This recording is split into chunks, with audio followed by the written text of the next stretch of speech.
ఇంట్లో పెద్దవాళ్ళు చాలాసార్లు చెప్తుంటారు, చంద్రగ్రహణం రోజు చంద్రుణ్ణి, సూర్యగ్రహణం రోజు సూర్యుని రాహువు మింగేస్తాడు అని. కానీ అసలు దీని వెనకాల ఉన్న కథ ఏందో తెలుసుకుందాం. ఒకప్పుడు దుర్వాస మహర్షి శాపం వల్ల దేవతలు వారి శక్తిని కోల్పోయారు. దాంతో రాక్షసుల చేతిలో ఓడిపోవడం ప్రారంభమైంది. అప్పుడు విష్ణువు సలహా మేరకు దేవతలు రాక్షసులతో కలిసి క్షీరసాగర మథనం చేయడం ప్రారంభించారు.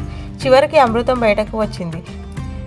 దాన్ని ఎవరు ముందు తాగాలి అనే విషయంపైన దేవతలకి రాక్షసులతో గొడవ మొదలవుతుంది. ఈ గొడవ ఆపడానికి శ్రీ మహావిష్ణువు మోహిని అవతారం ధరించి వస్తాడు. మోహిని తన అందంతో రాక్షసులని తన మాయలో పడేసి ఆ అమృతాన్ని నేను సమానంగా పంచుతా అని చెప్తుంది. దాంతో మోహిని దేవతలందరినీ ఒకవైపు, రాక్షసులందరినీ మరోవైపు కూర్చోబెట్టి అమృతాన్ని దేవతలకు మాత్రమే పంచుతుంది.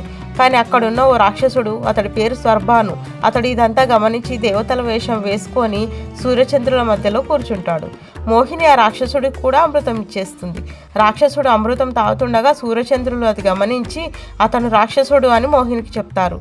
వెంటనే మోహిని తన నిజస్వరూపమైన శ్రీ మహావిష్ణువుగా మారి తన సుదర్శన చక్రం విసిరి స్వర్భానుని తలను వేరు చేస్తాడు. అయితే స్వర్భానునికి అప్పటికే అమృతం తన గొంతు వరకు చేరడంతో అతని తలకు మరణం కలగదు. అప్పటి నుండి ఆ తల రాహువుగా, మిగిలిన శరీరం కేతువుగా పిలువబడతాయి. తనను పట్టించిన సూర్యచంద్రులపై పగ పెంచుకొని రాహుత్వాలు దొరికినప్పుడల్లా అలా మింగేస్తూ ఉంటాడు. అందుకే సూర్యుని మింగితే సూర్యగ్రహణం అని, చంద్రుని మింగితే చంద్రగ్రహణం అని పెద్దలు చెప్తారు.